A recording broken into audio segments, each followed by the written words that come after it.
Hello everyone, welcome to my channel, and today I am going to talk about the things that you should avoid if you are preparing for CUET examination. Doesn't matter you are preparing for either UG or PG courses.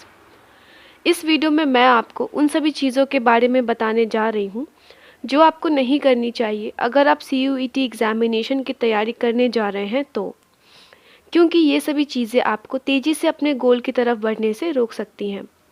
लेकिन video शुरू करने से पहले मैं आपको बता दूं कि फ्रेंड्स इस चैनल के किसी भी वीडियो को डाउनलोड ना करें और वीडियो को बिना स्किप करे अंत तक देखें ताकि मैं अपने 4000 वॉच आवर्स को 12 मंथ्स में कंप्लीट करने का टारगेट जल्द पूरा कर सकूं।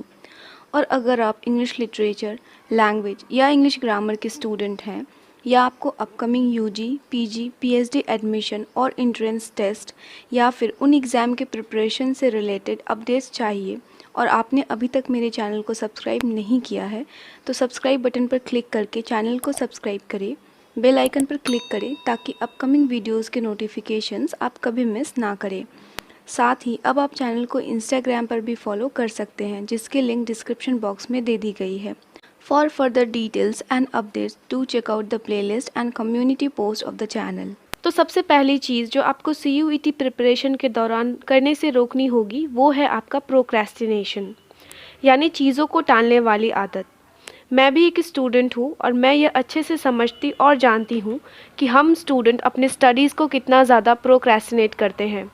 हम web series, TV, video games, reels और शॉर्ट्स देखने को प्रायोरिटी बना लेते हैं और पढ़ाई के बीच में भी हम सेलफोन्स देखते रहते हैं, जिस वजह से कहीं ना कहीं हमारी स्टडीज़ प्रोक्रेस्टिनेट हो जाती है।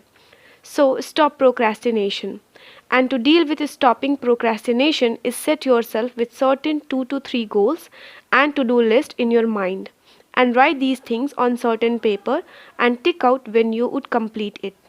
इस प्रोक्रेस्टिनेशन से खुद को बचाने का सबसे सिंपल एंड इफ़ेक्टिव तरीका है कि आप अपने माइंड में कुछ 2 से 3 चीज़ें जिनकी आपको स्टडीज़ करनी है उसे एक कागज़ पर लिख लें और इन चीज़ों को अपनी प्रायोरिटी बनाएं और कोशिश करें कि आप आज के दिन ख़त्म होने से पहले उन सभी मेंशन चीज़ों को पूरा कर लें।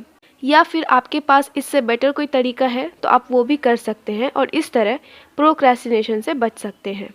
Second thing that you should avoid is to make heavy plans and after incompletion of these plans becoming hopeless and spend whole time in scrolling. अक्सर हम दिन के शुरुआत में बहुत ज़्यादा इनर्जेटिक होते हैं। हम सोचते हैं कि आज हम इतने सारे चैप्टर्स पढ़ लेंगे, कम से कम इतनी सारी चीज़ें तो याद कर लेंगे या फिर दिन में 4 से 5 घंटे तो पढ़ ही लेंगे। So stop thinking like this way. Yes, stop giving yourself big task at the early of the day. खुद को इतने हेवी टास्क देने से बचें और इतने हाई एक्सपेक्टेशन ना करें जिसके पूरा ना होने पर आप दुखी और निराश हो जाएं और अगले दिन आप मेहनत ही ना करें। High expectation leads burdening your mind. So to escape from these heavy burdens, give yourself little kinds of tasks first so that your mind can freely accept these tasks and stop counting hours of studies rather than focus that how much you have learned from the topic that you have studied. अपने task को छोटे छोटे sections में divide करिए और फिर section wise complete करिए ताकि आपका माइंड और आप बर्डन फील ना करें और स्टडीज़ को, पोर्शन को और लर्निंग के प्रोसेस को एंजॉय कर सके।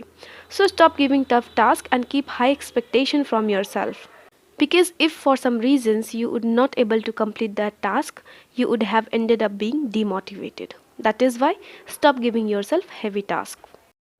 Third thing that you should avoid is learning many things at a single time.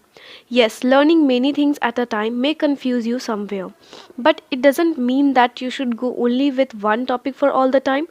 You should take minimum 3 topics or maximum 4 topics. आपको एक बार में बहुत सारी चीज़ों को एक साथ पढ़ने से बचना चाहिए।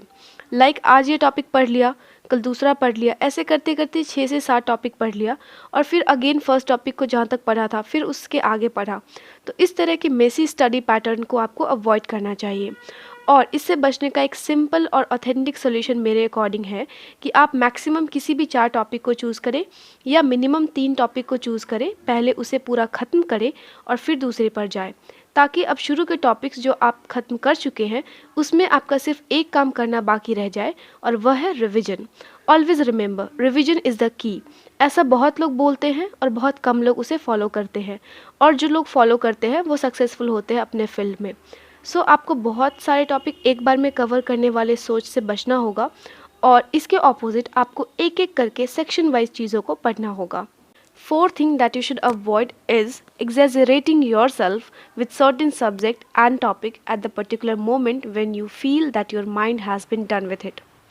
Yes, कभी कभी हम सोचते हैं कि आज ये चैप्टर को ख़त्म करके रहेंगे और इस प्रोसेस में हम खुद को उस पर्टिकुलर टॉपिक को पढ़ने के लिए एक सर्टेन लेवल तक पुश करते हैं। एक सर्टेन लेवल तक पुश करने तक का सही है, बट जब आप उस टॉपिक को पढ़ने के लिए खुद को इतना ज़्यादा पुश करने लग जाओ कि आपका मोटिव और ध्यान उस चैप्टर से कुछ नया सीखने से हटकर उस टॉपिक को जल्द से जल्द ख़त्म करने पर चला जाए, तो उसी वक्त आपको समझना होगा इंस्टेंटली कि इससे ज़्यादा आपको खुद को एग्जेजरेट नहीं करना चाहिए, क्योंकि अल्टीमेटली हमारा गोल चैप्टर ख़त्म करना नहीं होना चाहिए, बल्कि हम उस टॉपिक या चैप्टर से क्या नया सीखते हैं और उसे समझकर कितना याद रख सकते हैं, ये होना चाहिए। Fifth and last thing for this video that you should avoid is keeping your mind in several kinds of distractions. इस जनरेशन के स्टूडेंट ये बात आसानी से समझ सकते हैं कि हमारे पास कितनी ज़्यादा डिस्ट्रैक्टिंग सोर्सेज हैं। तो अगर आप अपने लाइफ में डिस्ट्रैक्शन रहते हैं तो सबसे पहले उन डिस्ट्रैक्शन के सोर्सेज को आइडेंटिफाई करें और फिर उन्हें खुद से दूर रखने की कोशिश करें। कुछ ऐसे भी स्टूडेंट हैं जो सोचते हैं कि मैं अपने स्टडीज़ के साथ उन डिस्ट्रैक्टिव सोर्सेज को बैलेंस कर लूँगा या लूँगी, और वो अपना आधा एफर्ट उस बैलेंस को मेंटेन करने में लगाते हैं। अगर आप उस एफर्ट से बचना चाहते हैं तो कम से कम इन कुछ मंथ के लिए जिसमें आप प्रिपरेशन कर रहे हैं, अपने रेगुलर एकेडमिक स्टडीज़ के अलावे भी आप एक एडिशनल एग्ज़ाम की प्रिपरेशन कर रहे हैं, तो एडिशनल चीज़ें एडिशनल एफर्ट्स भी मांगती है, राइट। सो आपका अपना एफर्ट उस बैलेंस से हटाकर उस एडिशनल वर्क में डालना चाहिए। So try to avoid distraction, most probably scrolling useless news feeds, reels, shorts and the like. So thank you so much for watching this video. Do subscribe and stay connected with us for getting such more helpful videos. Thank you so much.